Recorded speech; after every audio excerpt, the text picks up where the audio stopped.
हम तो सिर्फ प्रार्थना कर रहे थे। आज की विशेष एक औपचारिक बैठक हमारी रखी गई, जिसमें हम लोग कुछ बातों को लेकर आपके सामने, विशेष करके मसीह समाज के सामने हम आए हुए हैं।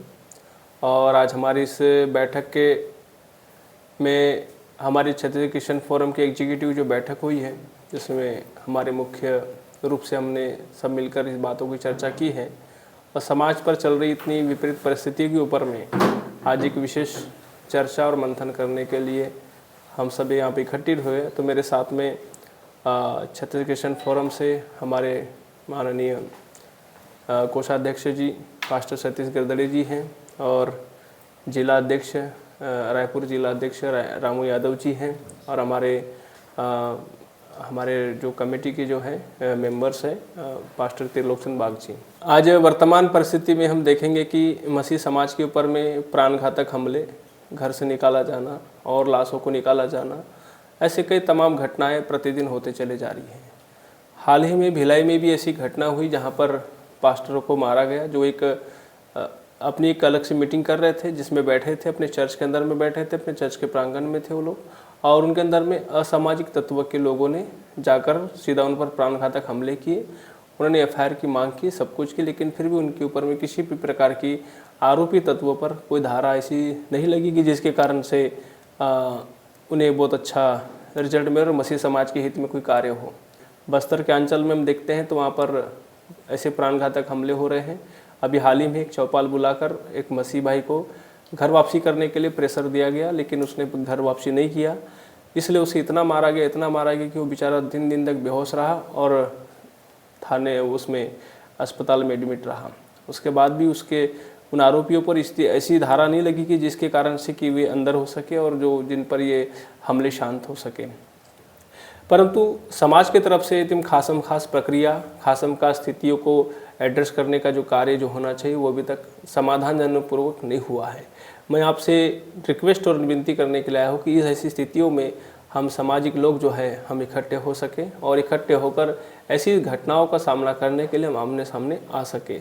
इसीलिए हम इन सारी बातों पर चर्चा कर रहे हैं। तो हमारे बीच में पास्टर सतीश जी हैं। आप सभी को जय मसीह की। एक बात हम देख रहे हैं कि सताव की प्रक्रिया दिनों दिन बढ़ रही है, तरीके बदल रहे हैं, और यदि हम जीवित रहेंगे तो ही हम अपने प्रचार प्रसार के कार्य को कर पाएंगे या समाज को हम सक्षम रीति से मजबूती के साथ खड़ा कर पाएंगे। लेकिन यदि हम एकजुट नहीं होंगे इस स्थिति में तो आगे हमारे लिए परिस्थितियाँ और विकराल होगी, और उस परिस्थितियों का सामना करने की ताकत हम यदि बिखराव की स्थिति में रहेंगे तो बिखराव की स्थिति में हम परिस्थिति का सामना हम नहीं कर पाएंगे। इसलिए मैं आप सबसे अनुरोध करता हूँ और करबद्ध निवेदन करता हूँ कि हम सब एक होकर एकजुटता के साथ हम आने वाली जो भी परिस्थितियाँ उसका सामना करने के लिए हम तैयार रहें। जैसे कि अभी रायपुर में आपने देखा कि एक ऐसी घटना हुई, एक चर्च में हमला हुआ जिसमें कुछ असामाजिक तत्व के लोग बुलडोजर लेकर आए। तो इसके विषय में हमारे बीच में पास्टर रामू यादव जी हैं, तो उनकी क्या राय है हम उसको जानने का प्रयास करेंगे। पर बुलडोजर लेकर आए मतलब तो वो बड़ा गैर कानून का लिए या कोई बड़ा गुनाह का लिए जिसकी वजह से वो जेसीबी लेकर आ गए। तो सोचता हूँ कि ये बहुत ही निंदनीय है, दुख की बात है हमारे समाज के लिए कि और हमारे समाज शांत ना रहे। और ये तो पहली बात, अभी तो उनका शुरुआती है, हो सकता आगे जाके कोई बड़े और अंजाम को दे। उससे पहले मैं चाहता हूँ कि समाज को हम जागरूक करें और हमारा समाज जागे कि आगे इस तरह से और घटना ना हो। उससे पहले कि हम एकजुट हो जाए और अपने समाज को हम जागृत करके एकता करके उनको आगे बढ़ा सकें। और बड़े दुख लगा कि हमारे समाज के ऊपर इतना अत्याचार हो रहा है, परंतु हमारे समाज चुप बैठे हुए। हाल ही में एक घटना हमारे साथ और हुई है दुर्ग में, पास्टर अमित कुमार जी के चर्च में, जहाँ पर 3-4 लोग मिलकर कुछ बात कर रहे थे अपनी आपस की, और उसमें कुछ लोग और भी थे, लेकिन वहाँ पर असामाजिक तत्व के लोग घुसे और वहाँ पर मारपीट की। दूसरे दिन माहौल भी बना और बहुत अच्छा तगड़ा रहा। तो उसके विषय में हमारे बीच में पास्टर त्रिलोकचंद बाग जी है, अपनी प्रतिक्रिया बताएंगे। पास्टर लोगों का एकजुट ना होना सबसे बड़ी महत्व रखता है कि हम अगर एकता नहीं रहेंगे, हम अगर एक साथ नहीं रहेंगे तो हमको कोई भी आके कुछ भी कर सकता है। मैं मानता हूँ कि जिम्मेदारी अपने ही अंदर कमी है और जिम्मेदारी हम में नहीं है। कारण कि हम एकजुट नहीं हो पाते हैं और एकजुट नहीं हो पाने के कारण हमको कोई भी आके हमारे साथ हमला करता है और हमको मारते हैं, पीटते हैं, धर्मांतरण का आड़ में लेके, जबकि हमको पूरी आज़ादी है। हमारा जो कानून है, हमारा जो संविधान है, उस संविधान में हमको पूरी फुल आज़ादी कि हम अपने धर्म का प्रचार करें। सबसे पहली बात है हमको एकजुट होना है। जितनी भी पास्टर हैं, जितनी भी मसीह समाज के लोग एकजुट होंगे तो हमारा एक बल मिलेगा, ताकत मिलेगा। और सबसे पहली बात है, मैं एक बात बताना चाहता हूँ, रायपुर में जो बुलडोज़र लेके आए हैं, अब देखिए बुलडोज़र अभी तक यहाँ पे बुलडोज़र का नहीं, कहीं भी हमने नहीं देखा कि ये लोग बुलडोज़र लेके आए। तो अब इन लोगों के मन में ये आ गया कि अब इनको हम मारते पीटते थे, ये कुछ नहीं कर पाए, अभी हम इनके घर ही उखाड़ेंगे और इनकी पूरा ज़मीनी स्तर पे ख़त्म करेंगे। ये उन लोगों ने शुरुआत कर दिया है और ये शुरुआत हुआ है हमारी कमजोरियों के कारण। आज तो इन लोगों ने एक ट्रेलर की तरफ से दिखाया है कि इन लोगों ने टेस्टिंग किया है, ये पहला टेस्टिंग है, मैं आपको बता रहा हूँ। और इनका हौसला इतनी आगे बढ़ गया है कि अब तोड़ेंगे। समय रहते हुए हम अगर नहीं जगे तो एक दिन सब खत्म हो जाएगा, बाद में हम कुछ नहीं कर पाएंगे।